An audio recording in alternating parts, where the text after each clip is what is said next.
So one problem that I see is the conflation of speed and intelligence. Mm, People think the people who get the work done fastest are smarter. It happens in school spaces all the time, yeah. right? I give a time test. Some students need extra time, and Mm, that's seen hmm as accommodation because maybe they have some neurodivergence that requires them to take longer. And hmm because they take longer, right, that can often be seen as a deficit or a lack of intelligence, which again may not necessarily be true when we're talking about depth of understanding, dealing with complex conceptual concepts, especially as students get older and more sophisticated in the types of work we expect them to do. And so Yeah. that's just one example of where I see that neurodivergent, neurotypical thing cause unnecessary misunderstandings hmm sometimes in the systems. And we can redesign that, right? Those hmm types of accommodations that we ask for kids and how we kind of frame and reframe those is something that's low hanging fruit that we can change. And I love to have those types of conversations with school leaders.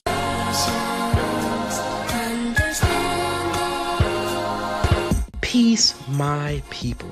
Welcome to I Must Be Buggin', where we have honest, relatable conversations packed with powerful insights that spark curiosity and help melanated, gifted, and neurodivergent folks feel seen, safe, and celebrated.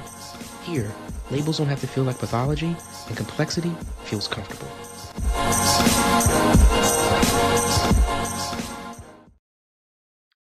Welcome to the latest episode of I Must Be Buggin'. This is your host, Sheldon Gay, and as every single time I say, I am so excited for you to be here, and I mean it every time, but I definitely mean it. I'm like literally wired for this conversation right now.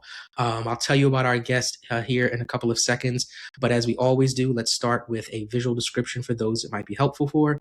So once again, my name is Sheldon Gay. I use pronouns he and him. Today, I have on my black over ear headphones. I have on a red hoodie of my design that you all have seen before, which says "Love does not require perfection." We'll maybe get back to that in a little bit. I also I'm a black man with light brown skin, with black curly hair, faded on the side and the back, a mustache, and a little goatee. And behind me is a set of my favorite items, like up on a bookshelf, including a pillow of my design, which says "Labels don't have to feel like pathology."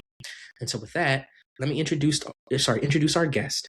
Um, our guest is Dr. Derek Porter, and he works with educators, teams, and institutions who care deeply about their work, but are carrying too much of it alone.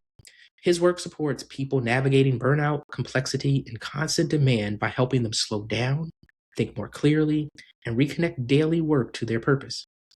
Through coaching, consulting, and facilitation, he helps individuals move from overwhelm to steadiness by reducing cognitive overload, reframing unhelpful narratives, and creating space for reflection, alignment, and intentional choice. Whether working with individuals or entire systems, his focus is the same: creating clarity, shared responsibility, and sustainable ways of working so difference and belonging can sustain excellence. Thank you so much, Derek. Thank you so much for being here. Excited to get into this discussion. Very kind. I like the intro, Sheldon. Thank you very much. Derek Porter, my pronouns are he, him, his. Visual description, real quick. I got the plaid overcoat. Someone called this a shacket. I don't know if that's actually something I can It's Google. hilarious. Underneath, I have the plain white shirt. The overcoat is kind of a plaid description. I'm an African American male, faded sides on the hair, dark skin, beard going all the way through. I've been really working on it actually the last couple of years, but I think it's coming through all right. Yeah. And then I just have a plain white background behind me. I'm so glad to be here. I think this is a really important moment, and I'm really glad that we were able to get connected to have this type of conversation. Absolutely, absolutely. So, I read your bio. We've heard a little bit about your shacket, but like, tell us about yourself and what neurodivergence means to you. Yeah, that's good. You already said a lot of it. The work that I've been doing has really been thinking about employee engagement. I like to pitch engagement and how people show up as the opposite of burnout. Because Mhm, burnout can take a lot of different paths. It can look like quietly quitting, where you're still mhm, showing up, but you're really not present there. mhm, It can look like crashing out, which has become a popular vernacular, where you're like a slow drip, right? And then the fuse goes off and you're nuclear and you just kind of explode, maybe seemingly out of nowhere for some people, but usually those who know you saw it coming. And then, burnout can look like implosion, kind of imploding on yourself. And then that gets taken out with coping mechanisms in your personal life, right? And so your work-life balance, things that are happening at home, and you might find that self-care is not enough. And so I push into those kinds of conversations. I have them in one-on-one coaching spaces. I talk to a lot of HR people as people who see that type of work first. And then I work with institutions because my thing is that burnout is a symptom. It's a symptom of a systems problem. And so my question is, how do we design better systems that support people? And how do we think through collective care, not just self-care, right? If our people are our number one, asset, how do we invest? Because I think a lot of leaders give that big vision and we say we value our people and our employees. And so what does that look like to give them company time for restoration, right? Not just efficiency, not just productivity, okay, not just KPIs, but how do we also practice restoration within kind of our shared spaces? So that's a lot of the work that I do.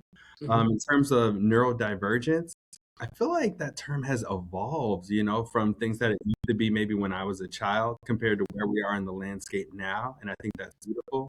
For me, I really understood, like when it clicked for me, it was by understanding what it means to be neurotypical. And I think, as I've heard it described, neurotypical is like when your brain development, your cognitive functioning, and your behaviors kind of align with societal standards and expectations. And it's like about 80% or so, from what I heard of the research, of people who would be considered neurotypical. But for me, to be neurodivergent then is a myriad of kind of brain-based deviations from what's been normalized, right? And the things that are normalized can be from traditions. It can be, different things that are fabricated in the sense of how culture develops historically. I'm a history teacher. And so culture can develop, culture can change. And that's what makes me really excited, because neurodivergence is a bit of a moving target. It hasn't always remained the same in its definition or its assessment, and I think sometimes people feel like neurodivergence is a little bit too fixed of a category because there's labels attached to it and there's diagnoses, medically speaking. But to think about, okay, society is kind of set up to serve these people and not everyone fits into that bucket, was a really helpful way for me to think about it as an equity and inclusion practitioner. And I'll just hit you with one example off the top, as we get into the conversation of where I see it in systems. So one problem that I see is the conflation of speed and intelligence. People think the people who get the work done fastest are smarter. It happens in school spaces all the time, right? I give a time test. Some students need extra time, and that's seen as accommodation because maybe they have some neurodivergence that requires them to take longer. And because they take longer, right, that can often be seen as a deficit or a lack of intelligence, which again, may not necessarily be true when we're talking about depth of understanding, dealing with complex conceptual concepts, especially as students get older and more sophisticated in the types of work we expect them to do. And so that's just one example of where I see that neurodivergent, neurotypical thing cause unnecessary misunderstandings sometimes in the systems. And we can redesign that, right? Those types of accommodations that we ask for kids and how we kind of frame and reframe those is something that's low-hanging fruit that we can change. And I love to have those types of conversations with school leaders. Man, like we could sit just here for this entire conversation. And I mean, so one thing that's really like sitting with me that is both relevant, I guess, to a growing conversation and just something that I'm personally invested in is this investigation of what it means to be neurotypical versus neurodivergent. I don't know how many episodes ago it was, but one of the things that I talked about is that I'm actually personally pushing back on this term of neurotypical One, because in my, I know you didn't rattle off the stats with absolute certainty or whatever. It's not like betting your house on it or whatever, right? But like for me, even 80% seems high so far as what would be defined as actually neurotypical. When you then reflect on the fact that for me, and what aligns with what you shared about neurodivergence is really this thing that deviates from what is normalized, right? And I think that when you start to broaden that thinking, it starts to make you realize, well, I know a lot of people who have brain wiring, and lived experience that helps them to perceive the world and show up in the world in a way that isn't normalized, right? And so for me, that number easily creeps down to, so far as what would be quote unquote neurotypical, that easily for me creeps down to like a 60% at least, right? But there's a whole conversation about, to even like get to like real numbers or whatever. Yes. But I think the point in me even going there is to say that a lot of people are challenged with neurodivergence because they think it's this like 2% of people off in a corner somewhere, as opposed to a good portion of the people that they're interacting with themselves with, and not even considering whether or not that can be themselves. Like that's an important question as well. But also like, as much as systems try to tell us there are these other people, right, that keeps us separated, that keeps us not being able to understand each other and interact with each other.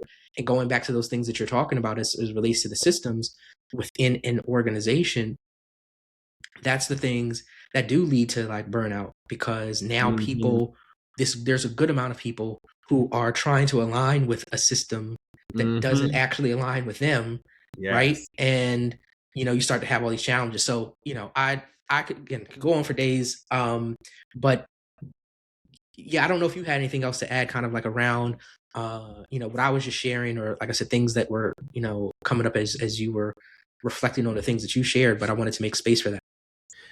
Yeah, I think that that's a fabulous point, and I'm inclined to completely agree, because I think what we're touching on there is masking. And professionally speaking, right, when I go to my continuing education and do my professional development, how many conversations are we having in those types of spaces about neurodiversity, or about self-care, or about burnout, or about masking, or like this whole realm of conversation? So professionally, it's not normalized to even talk about it. And anything that we're not talking about, how can we measure? Right. No. Right? Let alone it being like an actual moving target, and where medical diagnoses are or are not, and that and threshold, and kind of how that information is gathered from perception surveys. And we could go in, but definitely I feel like fundamentally, if we're talking about neurotypical is someone's ability to kind of show up in ways that are expected in schools, by teachers, by your employer, then of course, plenty of us can code switch. Plenty of us have imposter syndrome. Plenty of us are masking, in order to show up in a way that doesn't lead to negative consequences. Right? Right. And so there's a cognitive load to that, right? There's a cost to masking and kind of walking around with those masks. So yeah, I think it's a fantastic point to bring up. Yeah. And we'll get into this in a little bit, but like, I'm glad that you even brought up code switching, and, specifically because I think that, again, those of us who are melanated and marginalized, as I say, right, we do a lot of that. And I think that our exclusion from some of these conversations, and our inability to safely show who we are, in all spaces, also kind of obfuscates, what is the reality of, again, what that percentage ends up looking like. And Yeah. Again, you know, we can kind of circle back to that, but I Mhm. know burnout is a term that we hear a lot, and that I think some people are, excuse me, familiar with. But like for Sure. you, particularly because it's such a big part of your work, like how are you thinking about, what do you think, how do you define burnout? I'm sorry. And why do you believe that it's so pervasive? You touched on it a little bit, but I want to make sure that we kind of level set there. No, I think that that's really important because we can mean a lot of different things when we use the terminology. Mm-hmm. For me, I always bring people back early in my conversations to Maslach and her framework on burnout. It's Mm-hmm. very simple, it's accessible to understand, it's been adopted internationally. You know, it makes it very clear that this is not a medical diagnosis, right? But these are things that we can look for and think about, right? And I even help people self assess, just like people like doing inventories to figure out their personality or their conflict management style. Like, there's questions you can ask yourself to think about kind of on a scale, let's say, to what degree are you burnt out, right? And already putting it on a spectrum helps because burnout isn't necessarily binary of I am or I'm not. It's kind of like, well, when you lose engagement, you're trading that for burnout. And the way to get out of burnout is actually through engagement, right? And that engagement could be engagement in rest, engagement in restorative practices, right? Which is a conflict management style, you know, that people talk about. We talk about restorative practices as a way of managing stress. Mm-hmm. And so putting those types of frameworks into the conversation, I think, is really important. Just to run it down real quick for those who are curious, you can obviously search it up, Maslach in her framework, but there's 3 pieces to it. The first one is the emotional. I think that's the obvious one that a lot of people can sit with and understand. The second one is depersonalization, which has to do with cynicism and skepticism. And so maybe when you were in the interview, when that person was interviewing you, you felt the energy, oh, I could definitely work for them. And like the whole thing was great. You asked your questions. But over time, maybe you start to question and not trust as much. Or maybe something happened that was never resolved and now you're bitter, you know, and things like maybe you got a bad performance review and now it's starting to, right? And you start in that type of kind of interpersonal stress that people carry that leads to masking, code switching, all the things that can lead to this depersonalization where actually I don't feel fulfillment in my work.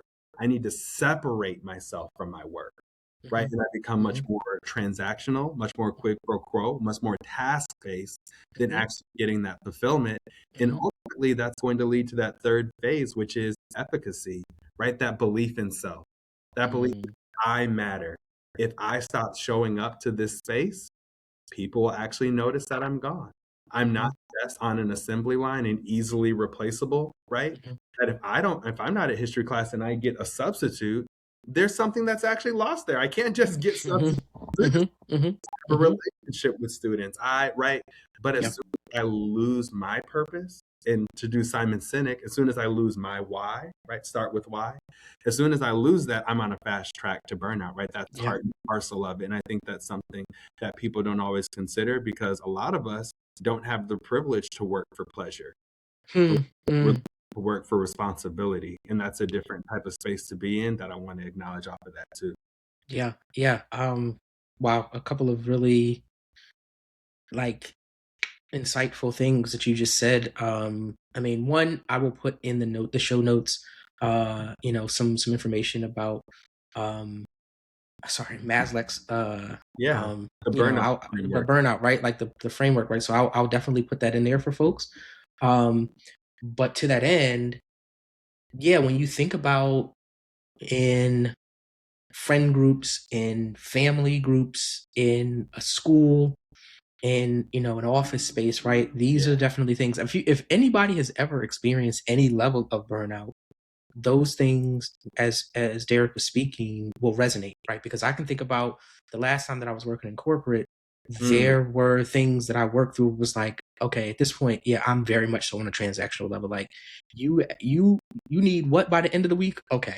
These are the things that that's it, right? Like you ask me anything else, you know, like I don't get paid for that. Exactly. 100%. Right. And that changed because when I was there initially, and like you said, as I was feeling all the good, you know, the good juices, you know what I mean? Like I was drinking the Kool-Aid as it were, right? But like as I was feeling good about where I was, you know, the going above and beyond wasn't okay, cool. Like I'm with it. But then as soon as it was like, you know what? Mm-mm. Again, you tell me what needs to be done by the Yes. end of the week. I'm going to get it done. I'm not going to sit here and, shortchange you. But anything beyond that, like, nah, dog, like, put it on Mhm. next week's task list. Then that's it. But that's also, to that point where I love that you, named the fact that it is a privilege to be able to work, for pleasure as opposed to responsibility, right? Like there's definitely privilege in that. I want for all of us to be able to move, further down that path to that place. But Mm. it is extremely tough in a capitalistic system to find that, right? Yes. Which is a whole separate conversation. But Mm. Mm. um, yeah, I think again, but this is not to like toss capitalism out of this conversation, because I think at the heart of it is this reckoning with what is it that we're working with, and how are we building our systems within our organization so that those pain points of these oppressive systems are mitigated at least, right? And that's, I think, again, a key part of what the power of what you're discussing and how you're working with people, because Yes. it's not as if we're going to completely upend the entire system overnight, and but we can acknowledge people's humanity, Mm-hmm. and the flexibility and needs, and say, okay, well, I don't know what's happening out there, but like in this space, this Yes. is how we do it. So I think that's go beautiful, ahead. like what you're saying to the human dignity piece, Hmm. Hmm. because so often C-suite people, okay, or governance level people, they really do see a trade-off of like, wait, why am I investing in soft skills training or like these soft returns versus the hard? You know what I Hmm. mean? And I think we know what that means, especially if you're coming from corporate America. Hmm. But what we're talking about is that, hey, actually investing in these things leads to more output efficiency, buy-in, people going the extra mile and exceeding your expectations and things like that, right? It's like Hmm. the more we actually grind people, the more Yeah. they erode. Yeah. The Yeah. more we No. insulate and make spaces psychologically safe. Yes, it can feel like padded walls and soft and like whatever. But when we're talking about joy, like, yeah, that actually has outputs as well. And Yeah. so that's part of the conversation too, is taking things like that and making them feel more firm so that people don't kind of look at it and it's like, yeah, that would be nice to have, Right. right? Going from nice to haves to bottom line, I think is a gap in this work that I Hmm. find, right? Because Hmm. when I'm asking people and trying to command my value, right, to come in Hmm. and partner on this, it's like Hmm. climate surveys, really? We're just getting people's perceptions. No one likes their boss. Of course they're going to complain, right? Like things like this, right? Right. In that gap that you're doing, like diminishing returns, to move from 70% satisfaction to 75% satisfaction, do we have leadership and are we developing and training leadership that cares about those types of gaps, that Hmm. understands data as a compass, as a waypoint, right? Hmm. And that understands what we were talking about in terms of outputs from a human perspective, not from a mechanized, right? Or Hmm. Hmm. Hmm. perspective of surveillance. So yeah, man, I Oh, completely listen. feel you. Yeah, and that part about surveillance, that's a whole, I Mhm. mean, that's a Yeah, whole, go there, man. Tell it. I know like, you have a story for him. listen, I mean, I got many plans. Like, a story, or at least just a little bit of a personal reflection on that. Again, the last time I was in corporate, it was one of those things where you start to realize how much energy is being put into monitoring whether or not where people are, like literally, like physically, are you in Literal or out of the keystrokes, office, man. right? Literal Right. keystrokes on your computer. Literal Yes. mouse Like, track. no, exactly, like you're, and it's like, well, wait. Like that is not. Yeah. If we took some of those resources, some of that time, and we put that into, one, trusting in the hires that we've made, Okay. and Hmm. if you say, well, we didn't hire, okay, fine, then finding ways to hire the people that we don't have to spend all this time monitoring and surveilling and keeping in line right? Like if we're like that, to me, that is such a, I mean, if nothing else, it's a sad system, if not an inefficient one, right? And so, yeah, like this is why I said at the beginning I was really excited for this conversation, because this is, these are all the things that I spend a lot of time, noodling on and feeling very passionately about, to kind of bring us back a little bit to specifically like making sure that people are clear about burnout and its importance. I also want to ask, like, I guess, again, we've heard this term, we certainly felt it at times. Often it's sometimes it's too late, or like, like you said, when you've got those like excuse me, quote unquote crashing out moments. Yeah. Why is it so hard for people to recognize when they're in burnout? Because we all are. Like we just said about that spectrum, right? It's like, it's the same way of like stress or rest. It's almost like a state of mind that you enter into, right? And so because of that, people feel like mental toughness and grit in some of these things. Love Carol Dweck's work on grit. Some of these things almost end up working against you, right? And when we're talking about professional development and some of the things I mentioned earlier, I mean, Forbes, they put out some research recently that said 66% of employees are burnt out. 2/3, Wow. and from their numbers during COVID, where it was only 32%. And so it's like, okay, under a pandemic, right, 1/3 of us, which is huge. 1/3 is already humongous. Yeah. Since COVID, it's actually going up. Is very, we can go to all types of places, and look. Harvard Business Review does some great work around these numbers and polling. This is a huge number, right? And so and that kind of leads to the culture where now burnout is more normalized. And if you're not struggling, that actually becomes the problem. Yes. Right? And so Yes. if I come to work, right, I'm a teacher. Report cards are due, parent-teacher conferences, all the things. If I come in and people are like, how are you doing? It's like, oh man, I'm great. I graded all my papers. Parents are sweet, smooth, home life, fire. I just signed my 6-foot up for gymnastics. We're loving it. You know what I mean? No one wants to hear that, man. Yeah, no, that's like actual factual right there. Go ahead. Group suffering builds community. And so there is really a layer of kind of care and people banding together in the quote unquote trenches through this idea of everyone has a side hustle. No one has enough money to keep up with inflation. No one has a perfect marriage, right? All of us are struggling, and people love the community that builds. And so it can be very hard to either raise your hand and say, I want out. I need to help with my burnout so that I can be a healthy, regulated person. And I use that word regulation versus dysregulation. You guys know what I'm talking about. I want to be kind of a healthy, regulated person who shows up in this way with my students so that classroom management is better, so that I can reach some of my professional goals that are on my teaching and learning plan. Like, I'm serious about that, right? I'm not writing my goals for the sake of performance. I'm writing this because of passion, because I want to be a better person, because I'm a relationships-based instructor, right? And so I think that's a huge part of why it goes unrecognized. And if people recognize it, they don't really want to leave it because it's a warm space. Like burnout, man, in a cold world, burnout is really that fire drum that we're all kind of heating up and breathing. That can feel very comforting, actually.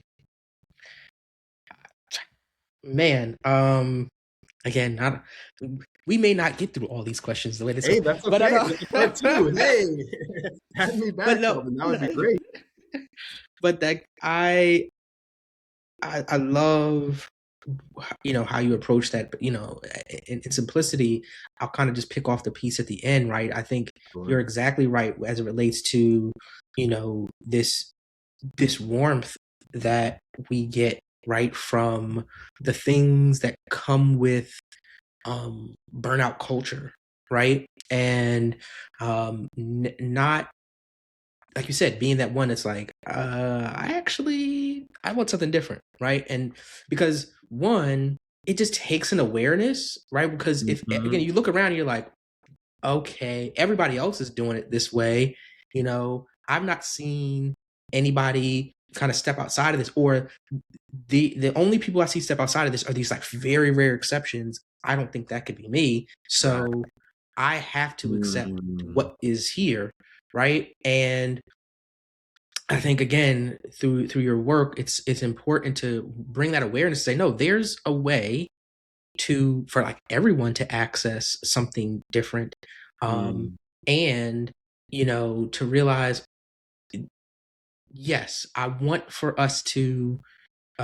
There's something to be said for us bonding around this shared experience, but maybe that bonding around a shared experience could be, removing ourselves from an environment that doesn't serve any of us, right? And maybe that's where we can bond instead. And again, there's so much to be said about all these different things, but I think you know and I want to talk about schools next, but I just want to very quickly, for me, all this stuff is really about human connection, both at the individual level and when it becomes this sort of systems level thing of multiple people and different things of that nature. But I think there's this thing about, when one is in, again, a friendship or an intimate relationship, right? And a particularly intimate relationship, a romantically intimate relationship. Let me make that distinction, because intimacy is not reserved just for romantic spaces.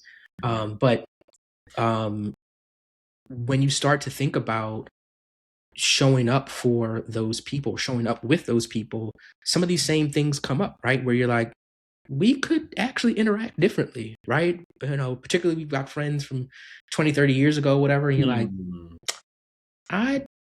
we're like, whatever age now, like, yes, I know that's what we did when we first met in high school or college or whatever it is, but like, we're in a different place. Like, we could do something different. Or maybe that's how you were raised and that's how I was raised, but like, why couldn't our family be different, right? So I think, again, the power of all this stuff is to be able to ask these kinds of questions and recognize the benefit that staying there gives us, and saying, oh, but that benefit's not as good as the benefit of being on the other side. So okay, let me kind of somewhat stay focused, but no, that's good. Yeah. So again, you mentioned that you're working in school, so like, sure. I want to make sure that we tap into this aspect for folks. What keeps most schools and teachers feeling burdened? Like, what do you think is typically like a challenge within school systems? I'll give a stat and a story. You know what I mean? Let's try it this way for this one. So decision fatigue. Teachers make about 1,500 job embedded decisions every day. And people, that will be interesting if you put it on a chart and it's like, well, what about surgeons and what about lawyers and what about, what I mean? So you can see like who's making the most decisions or whatever. Right. That's a big number. Compared to other professions, it's on the higher side, generally speaking. And so that's a big one, because teachers, safety first. They are in charge of the safety of our children. They hold the next generation in their hands. From a systems level, we're talking about millions of people, and each individual is making this many decisions. And so if a teacher has decision fatigue, we cannot have impaired judgment in our schools. That's what we're talking about. That's what's at stake at a fundamental level. Not even enrichment, not even AP exams, not even, you know what I'm talking about? Right. Talking about who is with my daughter right now in her first grade classroom, and now they're at 800 decisions made. Yeah. And it's counting, it's boom, boom, right? Yeah. I care about that. And so what can be done to lower the amount of decisions that teachers make? There are systems, right? Like learning management systems. There are actual products out there. Right. People are pitching right now to superintendents saying, like, we're going to help relieve decision fatigue in this way, in attendance this way, in what the nurse have to do, in documentation, in social workers, like all these people who wrap around to make these spaces. And so that's kind of like the statistical, like, yes, let's have this conversation. And then the second thing I'll layer on top of that is there's a cool book called The Canary Code. Yes, Highly yes. recommend it. Yeah. Love it. Yeah. Yeah. You were the one who told me about that one, right? You know? I may have put you on, but yeah, go ahead. No, Go no, ahead. because I said, I always like to tell this story, and I'm going to say it again in this space, but the Canary Code, if you haven't brought it up in a while on here, or if it's something that can be linked, highly recommend, and thank you for putting me on for my own growth and development. But like I was telling you, my wife's from West Virginia, and so I don't know anything about coal mining, but from what I'm told, these canaries are in the mines for safety, for the safety of the miners. And if the canary experiences symptoms, then everyone should know that that space is not safe. Okay, and so when the canary goes down in a school, what do we do? I think a lot of people, and this is speaking from the I perspective now, in a previous school that I was at, kind of around COVID, and one of those big moments where the canary was down, they introduced wellness days. And it's like, hey, 2 days every year, you can't roll them over. We want you to use them every year, 2 days. You know what I mean? And no questions asked. Those days are yours. If you want to go fishing, if you want to go to a sporting event, if you need to sit at home and watch Netflix, you can. No questions asked. Now, of course, that wasn't true, right? Like, because people started saying, I want to use my day. And it's like, well, these are blackout dates. You know what I mean? No questions asked, but go ahead. You can't extend regular breaks and now try to tack it on to winter break. You can't just do these types of things. And so that's already part of that surveillance. We try to give people benefits. I work with a lot of HR professionals. We give people benefits, but then there's red tape and fine print on how those benefits can actually be enjoyed. And then the second thing, which is going from that institutional, okay, now we've talked interpersonal. Now let's talk about the individual. If I want to use my wellness day, school still happens. Who's going to carry that load? I still usually have to write the lesson plan, even though I'm not teaching it. I acknowledge that load. There might be work that students do when I'm not there. I might still have to grade that work, because even if I'm a substitute teacher, they don't grade and have access to the grade book to input grades. So now I have to grade work that I did not introduce or teach or scaffold, right? And so all of these things leads teachers to say, I'm not going to use the day. So it's actually more work to take the day. Or I have to lean and put more weight on other, like, and this is across industries now. I have to have someone else do the work so that I can have the time to watch Netflix. And people have a moral compass. They feel like that is unjust to take these days and to leave the mind, quote unquote. And so I have to stay in the mind. I have to stay in the mind, even if it's not the safest space for me to be. Yeah. Wow. Yeah. First off, Canary Code, I will definitely put a link into the show notes for folks. And I'll tell you, I was actually put on by one of my previous guests myself. So this is like, paying it forward. But Michael Seiko Yeboah. So if you go, I don't know how many episodes ago that was, but the point is that it's an amazing book, and bringing this point that you just beautifully illuminated around, from a teacher's perspective, how this stuff ends up playing out, right? Because it's like, in short, if it costs me more, or it feels like it costs me too much to take my rest, I'm not going to. And this is where the system is broken, because and this would certainly lead to a lot of like burden and burnout, right? Because you're like, I know that I need this day, but if on the other side of it is the mountain is even taller, like I'd rather just kind of keep this train moving, but yes, right.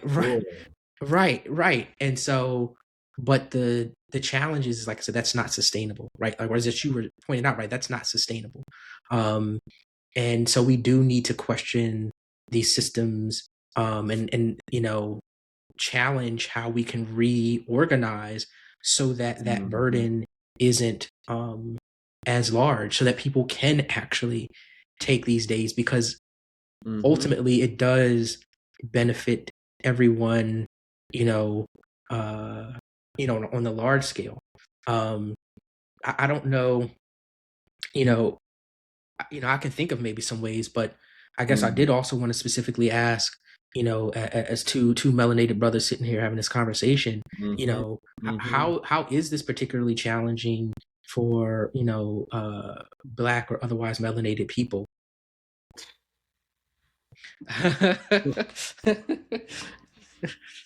Yeah, I think that this is good because, you know, BIPOC, right? Black, Indigenous, people of color, there is that kind of extra layer over all of this. And we talked about hypervisibility and surveillance. We mentioned, Mhm, mhm, mhm, I said imposter syndrome, but that's the idea that, I'm showing up in this space. I might even have a position of authority or leadership, even if it's just overseeing my room of X number of students. And maybe I think people will see through me that I'm not all that I'm cracked up to be or meeting their expectations. People will see that I'm less than. mhm, I project and I'm just kind of projecting this facade. And I think some people don't have insight or access to the inner workings of melanated minds to mhm, know that some people do carry something like imposter syndrome. It's a real thing. mhm, And all because you went to an Ivy League school or mhm, a boarding school, or you have this credential, or you're a licensed administrator or whatever, these things don't insulate you. Like we've mhm, seen people at the highest levels of achievement mhm, still get humbled in mhm, whatever way that could look like, right? mhm, And so mhm, it's not like you're actually safe because you have evidence, close evidence of people who got before you. When you look in those mirrors and windows, you see evidence of people actually experiencing, those types of experiences. So I think that that's something really important to keep at the top of the conversation. mhm, I mhm, think a lot of people who are BIPOC are invited into additional work that mhm, other people aren't invited into. I mhm, think about something like equity and inclusion initiatives writ large. That mhm, might be something like a temporary or standing committee. That might be something like a hiring or admissions committee. And because of representation, they're mhm, going to want someone there who can speak from that perspective. mhm, Great leadership opportunity to kind of develop, but also what is that putting on you that other people aren't being asked to do? Because usually that pool is much smaller. mhm, Even if it mhm, kind of reflects the numbers in larger society, it's going to be a smaller number of people maybe at your job who can fill mhm, that space. mhm. Um, and so it's very hard to continually tell your boss or their boss, right? Your boss's boss, no, like, no, Right. no, no, no, no. I know people say just have boundaries. Oh, if you don't want to do it, don't do it. Oh, this is better for you. Anyways, you can just use it for the next job, use it Mhm. as a stepping stone, right? All the language, but Right. it's a lot to put in that additional time because it's before school meetings, Mhm, it's mhm, after school meetings. mhm. Childcare often is not provided. Right. Dinner often is not provided. Right. Compensation is often not provided. Like if I'm going to be at the board meeting or at this committee or to represent kind of the Employee Inclusion Council, Mhm. is there a stipend that Right. comes with that, similar to a department chair who does Mhm, extra work or a team lead who's over a grade level? We know mhm, these people are doing extra work, but they might get a course reduction. mhm, They might mhm, get an mhm, additional stipend. mhm. Where's mine for being the Right. person who's asked to drive the bus and chaperone the dance and do any Right. number of kind of extras? But Right. what about the students I'm mentoring? What about the kind of affinity spaces or special interest spaces that I'm facilitating? What about the parents who come up to me in the Mhm. carpool and want to pick my brain about sports or about Yeah. tutors or about, right? What about my role in the community? Usually that's not compensated, Yeah. even just from a monetary thing, let alone like the actual cognitive load and the neurodivergence that we're talking about. Yeah. So Yeah. I would just Yeah. throw that out there as like real things, real experiences, real time commanders that usually melanated people do have to carry that. Yeah. First of all the things that you said, uh, green check, green check, green check, right? I, one of the interesting things that you talked about that I want to just push the button on a little bit is because it just recently reminded me of a personal experience from like this week. Um, so while I don't work in a school, for the high school that I graduated for, I started a Black alumni group a few years ago. And this week, one of the parents who has a son who is a senior this year, she found me, she reached out, she's like, Sheldon, she wants to set up a call. Okay. So I'm like, all right, fine, whatever, right? Like, so I made time, and Yes, that's right. and we had this whole conversation about you know what they were doing at the school, and what their plans are for the future, and all this other kind of stuff, and then trying to get something else on the books before the end of the school year. um and for those that don't know, this particular school is one of the ones where graduation, let alone like classes actually ending, is like end of May. So it's not as if there's a ton of time, or that it's going into like mid or late June, where you can kind of say, all right, like we've got a whole lot of extra time. So I say all this to say that Mm-hmm. I don't even have a student at the school. The folks who are doing these kinds of things at Wow. the school, right, and keeping these affinity groups and other things going, like, it takes a lot of time, and energy, and I definitely don't get compensated right at Yeah. all, right? The only reason that I do it is because of the care that I have for the brothers Mm, that are coming behind me. Otherwise, it would be like, okay, like, again, I tell people there's no awards, there's no, mm, I don't get anything aside from just the knowledge that I can say. I look back and say, the just the little impact that I had. But as you meant, like, I bring that up because, yeah, when you start to think about yeah. parents and other teachers or whatever taking the time out to do these kinds of things, and you're telling me, again, like you say, you're not providing any childcare, you're not providing no money, you're not providing. What am I supposed to do with this, right? And so, yeah, I think it's definitely important, Mm-hmm. to be mindful of this. And I would also say, kind of bringing back to this point about the surveillance too, I think that um, there's kind of I don't want to say a double-edged sword, but there's certainly like at Mm, least two pieces of this where you think about, one, melanated folks generally being more surveilled. Some might think that is greater visibility, but what it also means is that, again, when they're primarily focused on your work, if your work starts to slip, nobody's gonna be like, oh, well, that's because they're running. No, no, no. Like, so yeah. you've got this extra burden with a brighter spotlight on you, right? And that puts pressure on you to Yes. then live up to a standard that, like, is it actually realistic, right? Is it, even if it's realistic, quote unquote, is it even necessary, right? And so there are these extra burdens that can be, thrust upon us that are unspoken, or at least Mm, um, unrecognized, right? And it is kind of to your point earlier too. It's like it's hard to raise your hand and complain about it, right? And because of all the things that yes. um, are built into the system to kind of keep that hand down. Let me say it that way. That's Um, definitely a challenge I've encountered in the work with you mhm, talking about kind of this values-based leadership and the values of an institution. So I'm mhm, thankful for you pointing that out because a lot of these institutions will have core values, with mhm, their mission and vision statement. They will have an equity inclusion statement. It arcs toward belonging, and all mhm. this. But Right, right.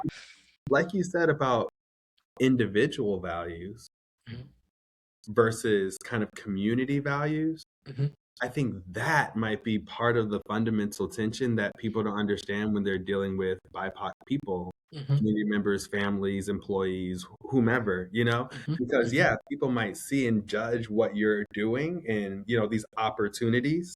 mhm, mhm, If you were just an isolated individual and working from a space of individualism, mhm, sure, this is good for me. This is a promotion mhm, for me. This is, like you said, more access for me to be able to be invited to that table that maybe mhm, historically I wasn't there, right? Isn't that mhm. what I want? Isn't that Right, what we've been right. fighting for? Isn't that what Mhm, all of this progress is moving toward? For mhm, me as an individual to be able to pull myself up by the bootstraps and make mhm, something out of my life, right? In terms of mhm. self determination as a value. Mm-hmm. And then you have to put that with having responsibility to a family and feeling that community responsibility, like you've already said in this conversation, paying it forward, Mm-hmm. wanting to see people who are in that similar seat have access and opportunities, and not to see these organizations and spaces go away. And they will go away if you don't put the effort and energy into it, right? Yes. Because these Yes. things aren't self-sustaining, these spaces aren't endowed, right? And so a lot of the institutional kind of collective protections that others have, because these things are endowed, because they kind of gave a donation through their family foundation, right? And we have those prizes Mm-hmm. here at my school as well. That's not the same as some of these other spaces that are literally running off of sweat equity. Yes. So I thank you for putting Yes. that out there, Sheldon. That really helped me crystallize what I was trying to articulate. Yeah, no. I mean, I'm just riffing off of your greatness, but thank you. Yeah, because like I said, that's really it too. It's like, you know, recognizing that, yeah, there's no endowment. This is running on that person's battery, right? And so, so like, I guess to that end, and to kind of just begin to round things out, like, what happens when organizations fail to address these concerns? We've talked about them a little bit, but like, are there other things that you wanted to point out as it relates to like what happens when people fail to address these concerns? Wow, what a start. I know this is now a little bit of a cliffhanger for you all. I don't typically split up the episodes, but I really wanted us to take the time to sink our teeth into everything that Derek is sharing with us. And so that was part one. Look out for part two soon. If you have any thoughts, if you have any questions, go ahead and put them in the comments. Let me know what you're thinking. Reach out to me here on YouTube, here on IG, or, send me an email. Go to my website, sheldongaysbugn.com, and use the contact me feature to send me a message. All right. Hope you all are enjoying. Again, look out for part two coming soon. Peace.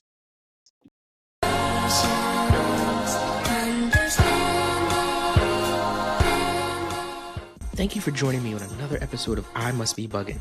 I hope you felt seen, safe, and celebrated by what you heard today. Don't forget to visit my website, sheldongaysbugn.com, where you can catch all of my episodes, book me to speak, and check out my merch. Don't hesitate to hit me up on socials either.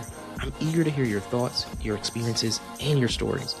Remember, this podcast is all about sharing humanized narratives about who we are and how we contribute to the beautiful and necessary diversity of humanity.